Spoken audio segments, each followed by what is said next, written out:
Thanks for coming. So I'm so happy to have Richard Hughes with us today.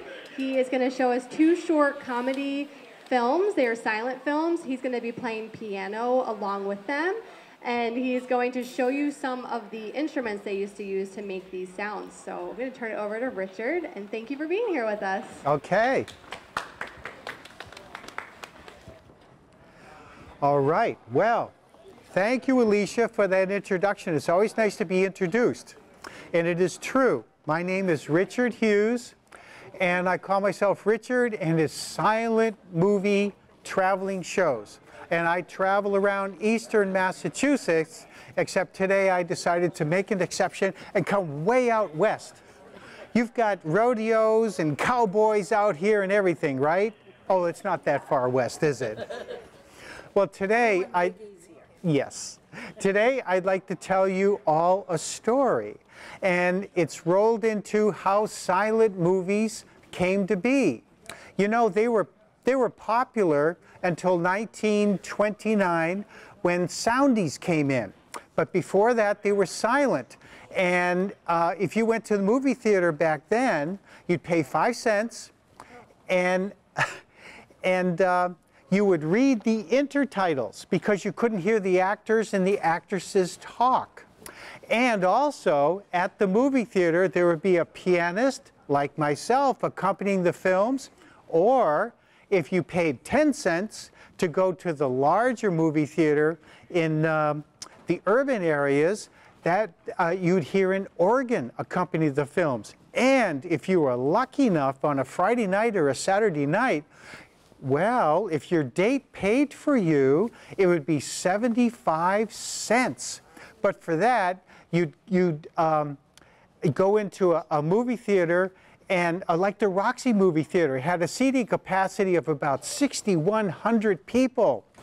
And they had an orchestra there of about 104 members in the orchestra. And they would accompany the latest silent movie, like Charlie Chaplin, Buster Keaton, maybe even Laurel and Hardy. So that's just the beginning of it. And what I'm going to do now is I've got a little short presentation for you just to orient you to the silent movie days.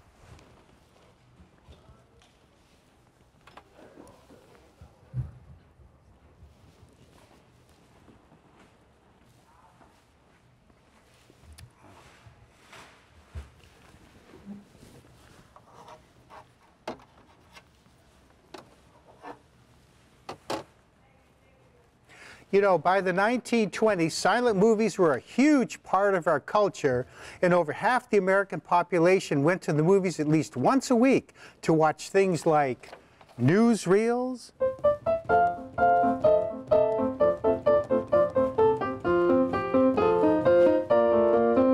or cartoons.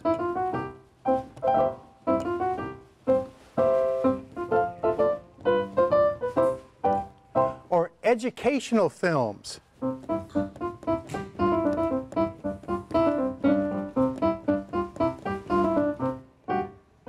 Or thrillers like The Perils of Pauline, starring Pearl White.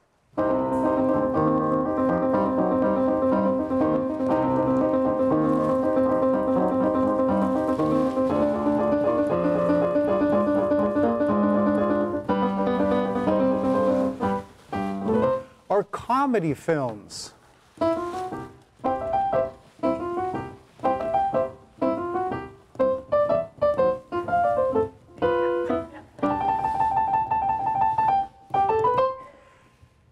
And let's not forget those horror films, The Vampire.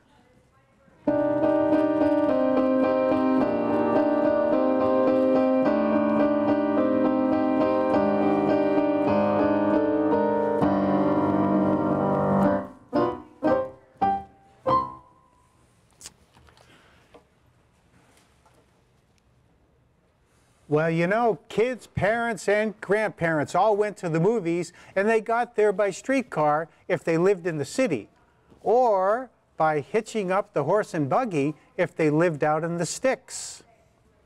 Well, after finding a seat inside your local Nickelodeon theater that really did cost a nickel, you know, you might hear an older sister read the words to the younger kids who couldn't read yet. You can bet that everyone else disapproved of that. Shh, they would say, and a glass slide would appear in front of the projector that read, "Please do not talk."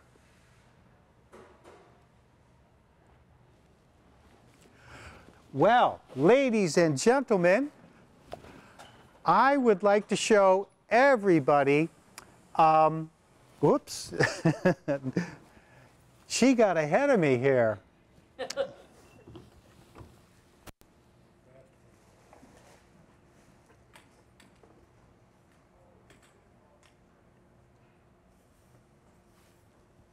Okay, let's see if that just stays right there. This is a melodrama from 1913. It's called Barney Oldfield's Race for a Life. Has anybody ever heard of Barney Oldfield? Yeah. You have? And who was Barney Oldfield? I don't know, I just remember the name from way back. Well, that's very good. He was America's first race car driver. And he's in this movie, 1913. Mabel Normand is in this film. She was a popular film star way back when. And this is the famous movie where the mustachioed villain ties the girl to the railroad track. And then he commandeers the locomotive and he tries to run her over. So I thought it might be fun. I've got some sound effects here, and I would like to, this is a slapstick right here, a slapstick, it's just a slapstick. And this is where slapstick humor comes from. Now don't jump. That's it.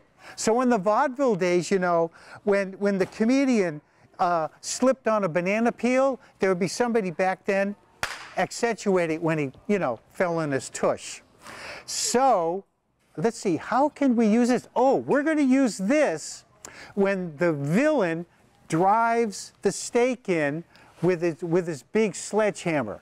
Who would like to operate this? You! All right. So here you go. Grab a hand on that and that. Perfect! Perfect. Now, we have an Ooga horn. And when Barney Oldfield takes off to rescue the girl, don't jump. Do we have any takers for this? Anybody? All right, we've got a taker over here. Give it a good squeeze. Are you right-handed or left-handed? Right-handed? Right-handed. Squeeze. Hard. No, Perfect. Now, when you see the car, just keep, you know, squeezing it. Okay. And anytime you want. Okay. I mean, this is first run through. All right, so what else do we have here? Oh, okay. Because of COVID, I went to my makerspace and I made this piece of plastic and I wash it before putting it on here. This is a locomotive train whistle. Who wants to blow this when the train comes, when the locomotive comes down the track? You can't do that. You're busy. Anybody else? she'd rather do that one, though. You'll do it. You blow the whistle. Are you full of hot air? A lot. Good. Okay, put it right up to your lips hard and blow. Wow. So when you see the locomotive, that's when you blow the whistle. All right, we have got, this is how I wash my clothes, by the way. I'm old school. Well, I show silent movies.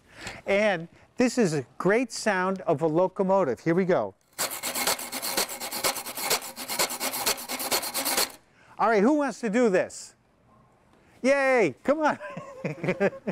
How about you, sir? Sure. All right, are you right-handed? Left-handed. Okay, so you hold that in your left hand, hold that that way. Okay. And choke up on it. All There right. you go. And hard. Go. Okay. There we go. Perfect. All right. A clacker. A clacker. Don't jump. when you see the automobile, you just turn this. How about you? All right. I am. There you go. Give it a spin. All right.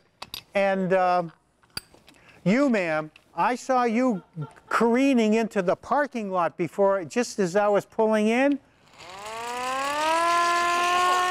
The police were after you. How much of a ticket did they give you? All right. Does anybody like to use this? Okay, we'll think about that. Okay, so we're all set. Every time you see a car, toot the horn, and every time you see the train, locomotive, blow the whistle, and every time he's going to drive the stake into the ground. Poor Mabel, right? Yeah, okay. And when she socks him, you're going to be great. And that's for the automobile, the clacker, and then that's for the locomotive. Now don't mess up. Okay. All right, and I'm going to keep myself busy behind the keyboard accompanying this film. And anybody else who doesn't have a sound effect, just read the intertitles. Be naughty for today, even though you're not supposed to do it. Okay? And you can boo and hiss the villain. Are we ready?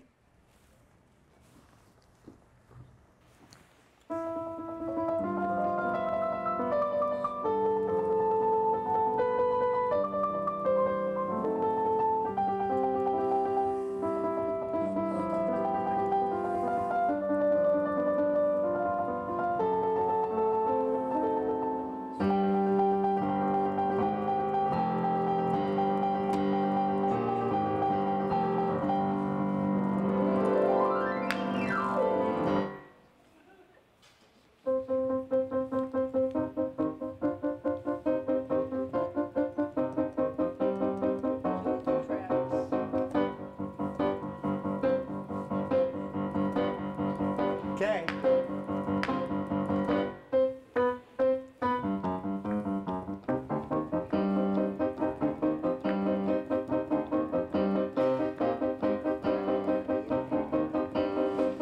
Locomotive.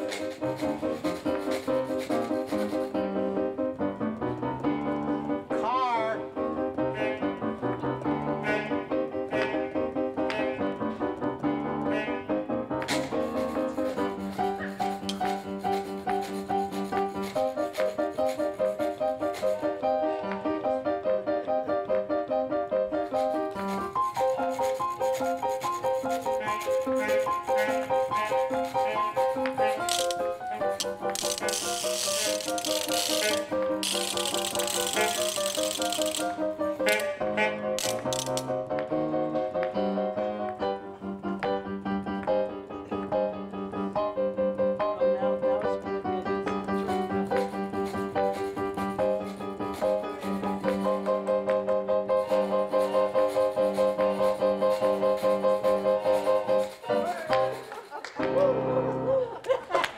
All right. Here, I'll collect those for you. Hey, you did a great job.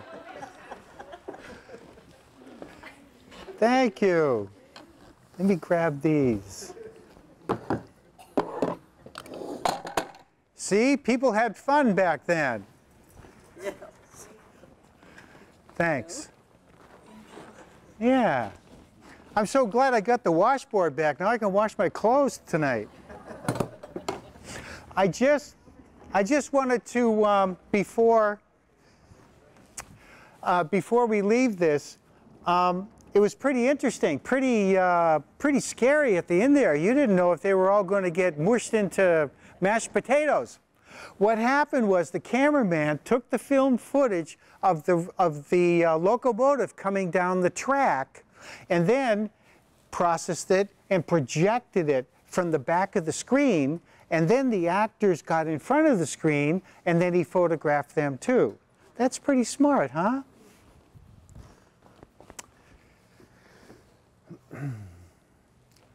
Well, in this part of the program, I would like to just talk about where the movies came from. And Thomas Edison invented the motion picture camera in 1894. But when he was a kid, he was looking at animation devices like this. This is a praxinoscope. Oh, there's going to be a quiz afterwards, by the way, so I want you to remember that name. And basically, this is very interesting because it is a true animation. It's got 12 pictures here of Mutt and Jeff. Remember Mutt and Jeff?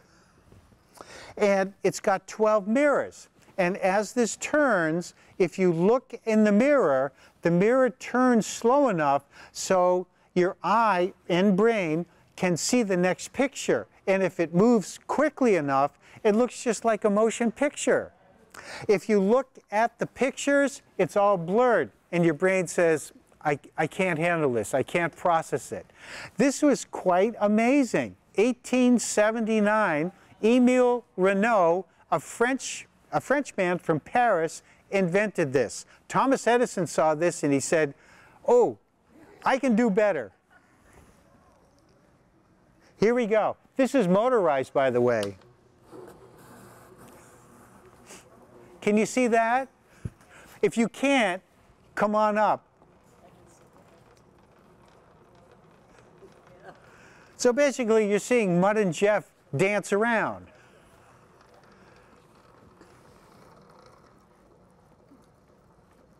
So I can make them go faster or slower.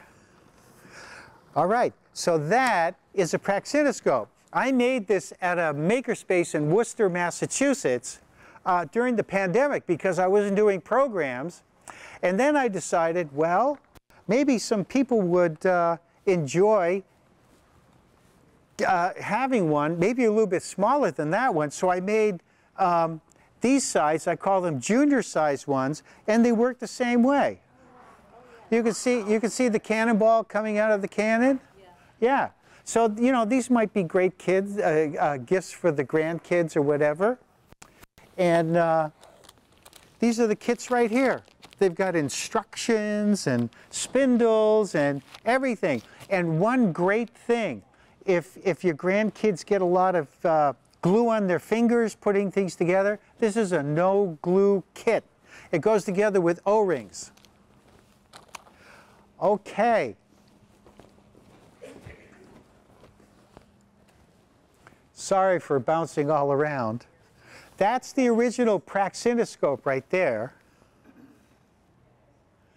And I'll just show you the same thing that I showed you over there. That's Mutt and Jeff. And there it is.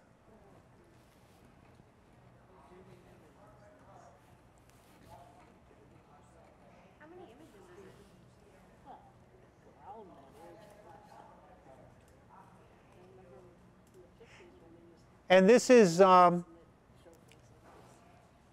that's another animation that's in the kit.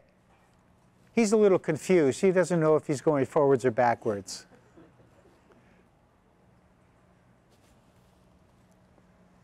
Okay, and there's a great picture of Thomas Edison looking at some of his film stock. You know, he applied for a patent for the motion picture camera in 1894, and this is the film that he used to prove that his motion picture camera worked. Don't blink now. That's it. It's called the sneeze. Okay. So we'll just put this over here.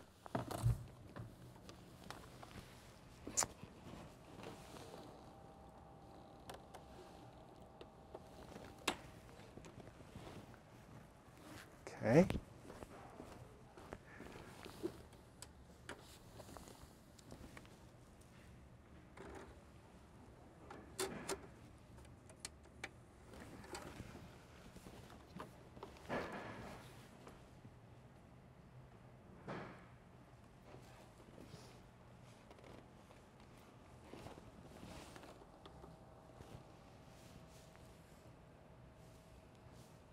There we go.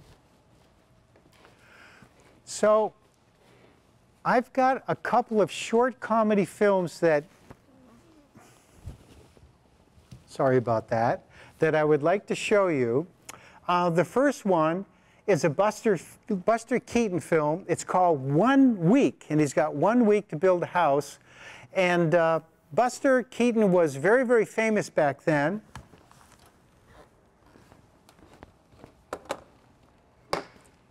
I've got a little prop here of a pork pie hat.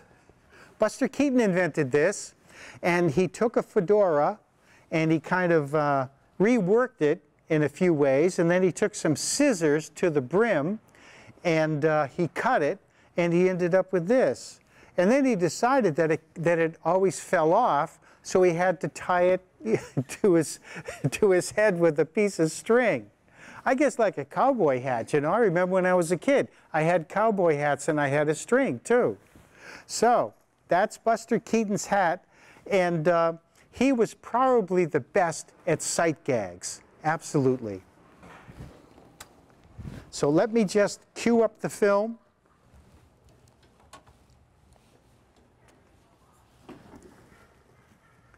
Oops.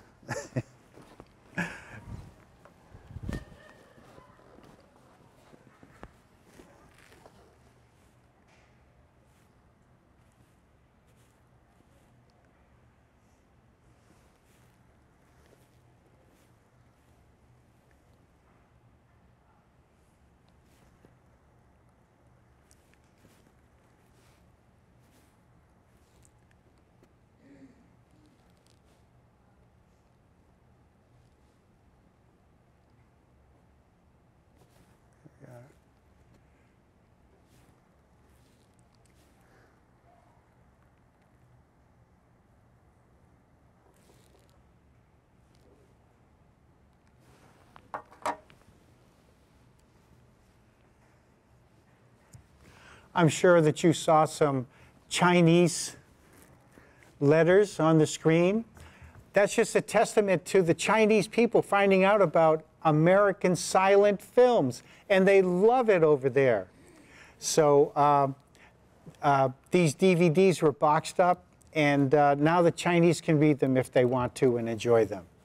Anyways, this is called 1 Week, and Buster gets married, but there's a nemesis. There's somebody who's wanted to marry his girl, and he does everything that he can do to foul up Buster Keaton in the process of putting together a house. You know, back in the 1920s, Sears and Roebuck would sell a house for maybe $1,500. Well, you had to put it together. I mean, you got a great deal on all the materials, but you had to put it together. So his Uncle Mike gave him a Sears and Roebuck house, and Buster was left putting it together.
They should do some of those just for the ha-ha's sake. That's right. Those were the good old days, PBS weren't should they? have some of those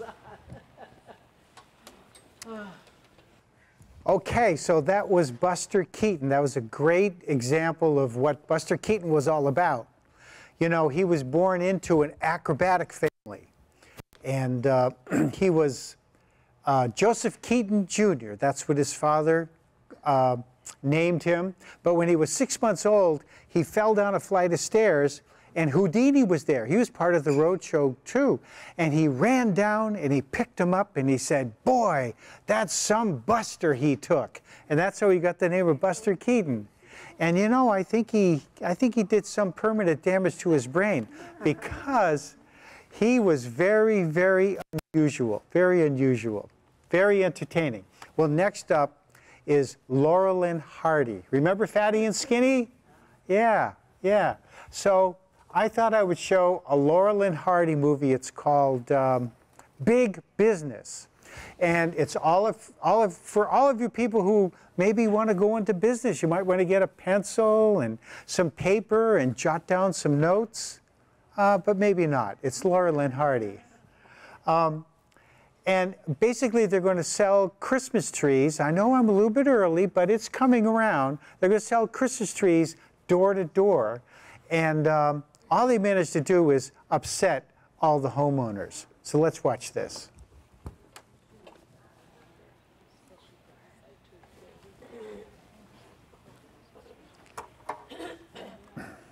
But how long is this movie? 20 minutes. I just have to be home by 2:30, that's all I'm looking at. Okay.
Okay, ladies and gentlemen, I thank you so much.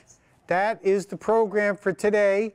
I hope you enjoyed the story behind silent films and Buster Keaton and Laurel and Hardy, among others too. All right, thank you very much.